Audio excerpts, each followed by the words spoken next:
Direct News TV. July 23, 2023. Russia-Ukraine War, List of Key Events, Day 515. These are the main developments as the Russian invasion of Ukraine enters its 515th day. Fighting.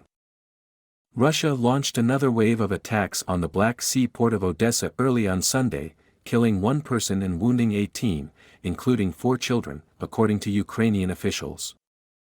A Ukrainian drone attack on the annexed Crimean Peninsula on Saturday blew up an ammunition depot and prompted evacuations along a 5 kilometers, 3 miles, radius, according to Moscow-installed officials. It also halted road traffic along a bridge connecting Crimea to Russia. Footage shared by state media showed a thick cloud of gray smoke at the site. Russian news agencies quoted the health ministry as saying 12 people required medical assistance and 4 were taken to hospital. Ukraine said its army destroyed an oil depot and Russian army warehouses in the temporarily occupied district of Oktyabrsk in central Crimea. Russia accused Kyiv of using cluster munitions on the Russian border village of Zhuravlevka and said that the controversial weapon had killed one of its journalists in a Ukrainian village on the front line. The Kremlin identified the journalist as Rostislav Zhuravlev, a war correspondent working for the state RIA Novosti news agency, and said he died from his wounds after coming under fire in Ukraine's southeastern Zaporizhia region. It pledged to respond to the heinous, premeditated crime. In a separate incident, German broadcaster Deutsche Welle said one of its journalists, Yevgeny Shilko, had been wounded elsewhere in Ukraine in a Russian cluster munition attack that killed a Ukrainian soldier. It said his life was not in danger.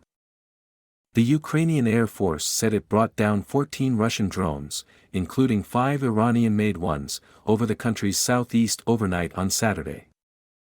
Authorities in Ukraine reported 8 civilian deaths overnight on Saturday, including 6 people in the eastern Donetsk region and 2 in the northern city of Chernihiv.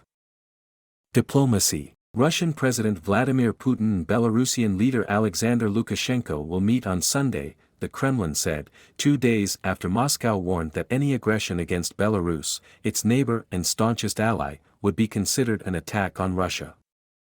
NATO and Ukraine are to discuss security in the Black Sea next week, particularly the operation of a corridor for grain exports, the alliance said. The meeting was called at the request of Ukrainian President Volodymyr Zelensky. Military aid. Following the latest attack on Odessa, the head of Ukraine's presidential office repeated Kyiv's call for more missiles and defense systems. The enemy must be deprived of the ability to hit civilians and infrastructure. More missile defense systems, as well as ATACMS, this will help Ukraine, Andriy Yermak said on Telegram, referring to the long-range tactical missiles that Kyiv wants Washington to supply. Bulgaria agreed to provide the Ukrainian army with some 100 armored personnel carriers, marking a turnaround in its policy on sending military equipment to Kyiv. The move follows the appointment of a new pro-Western government. Poland said that a maintenance hub for tanks damaged in Ukraine during the war against Russian forces has begun operating in its southern city of Gliwice. The first 2 Leopards have already arrived from Ukraine to the Bumer plant, Polish Defense Minister Mariusz Blaszak wrote on Twitter. My name is Kingsley. Please like, share, subscribe and hit that notification bell so you can be the first to be notified whenever we post. You won't regret it.